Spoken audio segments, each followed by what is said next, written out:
साथीहरू खाना पाकेर पनि ड्युटी जाने मान्छेले खानै खाँदै हुनुहुन्छ। कस्तो छ कस्तो छ मासु? लाइक गरिदेऊ न त। Thank you. सो हेलो साथीहरू, नमस्ते अनि स्वागत छ सबैजनालाई सपना ब्लगमा। आई होप सबैजना सन्चै अनि राम्रै हुनुहुन्छ होला। र म तपाईँहरूलाई देखाउन चाहन्छु यता हाम्रो भाइ यता चाहिँ सुतेको हेर्नु नि यहाँनिर, त्यहाँनिर भाइ, त्यहाँ पतिदेव। तल गर्मी भयो अरे, त्यही भएर छतमा आएर यस्तो मजाले सुत्नुभएको छ टेन्ट लगाएर। र आज मेरो ब्लग डे सुरु गरिसकेको छु साथीहरू। म तपाईँलाई घामको झुल्को पनि देखाइदिन्छु है, कस्तो राम्रो देखियो। आमा हेर्नु न, वाउ ओइ के भयो यस्तो, हेर्नु त।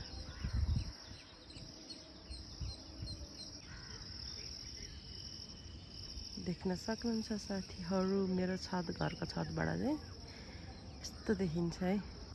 आजको ब्लग चाहिँ मैले घरको छतदेखि स्टार्ट गरेको छु, कहिले पनि गरेको थिइनँ घरको छतदेखि। आज छतमा आएर ब्लग स्टार्ट गरेको छु साथीहरू। र आजको विशेष भन्ने त खासै केही छैन कि आज चाहिँ मम्मी हस्पिटल जाँदै हुनुहुन्छ एडमिट हुनको लागि। हामी कतिचोटि बाहिर हस्पिटल लिएर हिँड्यौँ, मम्मीलाई ठिक नै भएन। र आज चाहिँ टाढो हिजो पनि जानुभयो, हिजो ब्लड टेस्टहरू दिएर आउनुभयो। आज चाहिँ यहाँ दाइ आएर फेरि लिएर जाँदै हुनुहुन्छ एडमिट हुनको लागि। अनि अब कान्छी छोरीलाई त मैले सम्हाल्छु, कान्छी छोरीले त्यति उ गर्दिनँ, जेठी छोरीलाई सम्हाल्न अलिक गाह्रो हुन्छ मम्मी नहुँदा, किनकि उनले आमा मात्रै खोजिराख्छन्। सो हेरौँ, सके राख्छु, नसके मैले मम्मीसँगै पनि अब पठाउन सक्छु छोरीलाई। सो त्यही नै, अब मम्मीको लागि दाइको लागि खाना रेडी बनाउनु पर्यो भनेर 5:30 बजे उठेकोमा यता गर्दा टाइम भइसकेको छ, 6 नै बज्न आँट्यो। चाहिँ म किचनतिरै जानेछु साथीहरू। सो अब चाहिँ म किचनतिर झर्दैछु है साथीहरू, के गर्छु हेर्नु होला। ल साथीहरू, म चाहिँ किचनमा झरेर अब खाना बनाउन आँटेको। यहाँनिर छ लोकल कुखुरा है।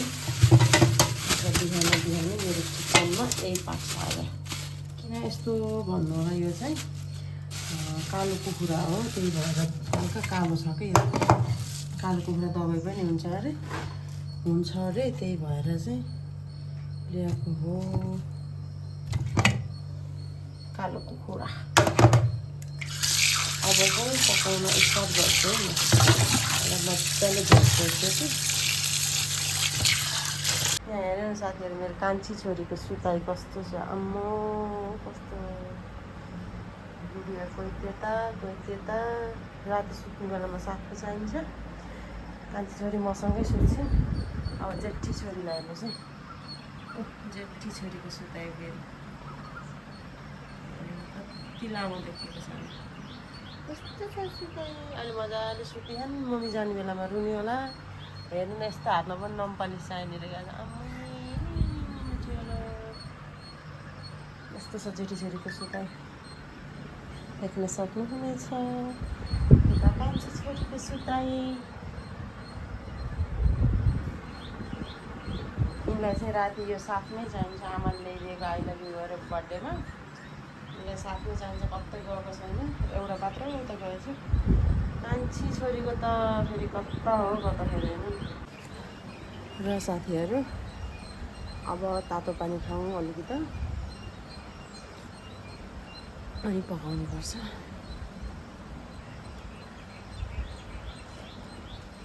मैले ठुली छोरीलाई राख्न सकुला कि, मतलब मम्मी जाँदा रोलिन् कि नरोलिन् भन्नुभएको छ। मान्दिनँ नि, हिजो जाँदाखेरि त सुतेकै थिइन्, उठेर मम्मी नआउँदासम्म सुत्नै नमानेर कति गाह्रो भयो साथीहरू।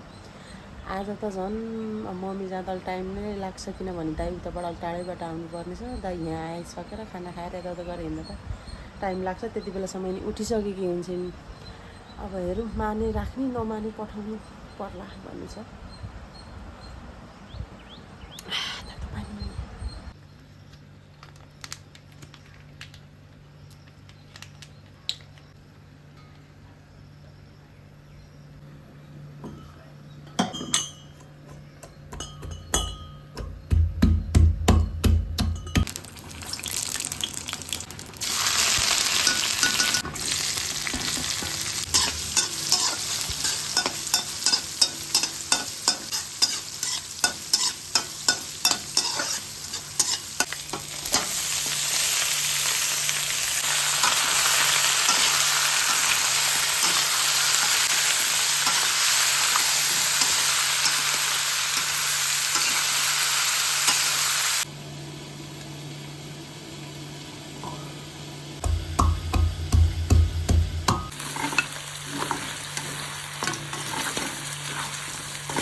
टेन्सन हुने क्या आफू माथि तल मटर छ सकिए पनि दुहुरी हाल्नुपर्ने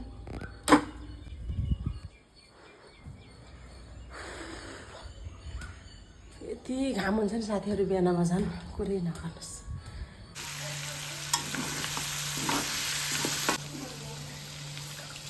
बिस्तारामै खाना हो होइन ए आमै मुख धुनु पनि छैन उठ्ने मुख धुने ब्रुस गर्ने होइन बिस्तारामा चाहियो होइन खानेकुरा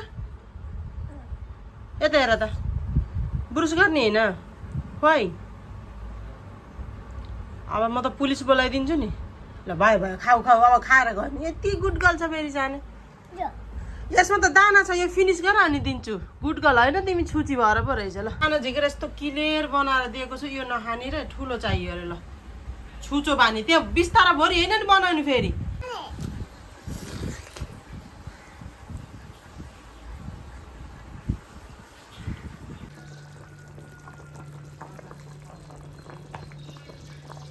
साथीहरू खाना पाकेर पनि ड्युटी जाने मान्छेले खानै खाँदै हुनुहुन्छ कस्तो छ कुकर पकाउनु जस्तो रहेछ नि पनि भाइले खाँदैछन् गेम खेल्दै खाँदै गेम खेलेको होइन र मेरो पनि देख्न सक्नुहुनेछ यस्तो छ यहाँ छोरीलाई राखिदिएको छोरी फेरि कता हो उहाँ छोरी फेरि उता नौकाट्नु र अब म पनि खाना जाँदैछु साथीहरू खाम है त म खा टेस्ट बताउँछु तपाईँलाई अलिक तातो खाना फेरि मलाई फेरि उयो टेस्टै लाग्नु यस्तो छ समस्या this is local piece biryani बनाउनु लाउनु भएको क्या देऊ बिरयानी बनाउनु अर्को दिन्छु मासु फेरि बल्ल उठिन् मेरो छोरीको पोजिसन के हुन्छ हेर्नुहोस् एकैछिन रोक्नुहोस् है यता त यस्तो छ नि फेरि ती गुड मर्निङ गुड मर्निङ के माम खाने आऊ आऊ ल आफै खाने ल आऊ त जाएर ल आफै माम खाने अरे मेरो ठुलो छोरी पनि उठेर ऊ अब खाना बसिसक्यौँ कस्तो छ मासु लाइक गरिदेऊ न त थ्याङ्क यू ल मेरो छोरीको खाना मैले चाहिँ नानीहरूलाई लेग पिस बनाइदिएको लोकलको फेरि अलिक साह्रो हुने क्या अनि त्यसपछि फेरि हामीलाई त ठिकै भयो फेरि बच्चाहरूको लागि चाहिँ मैले फेरि त्यो कराईमा पकाएको पनि झिकेर कुकरमा खनाएर फेरि सिटी लगाउँदैछु छोरीहरूको लागि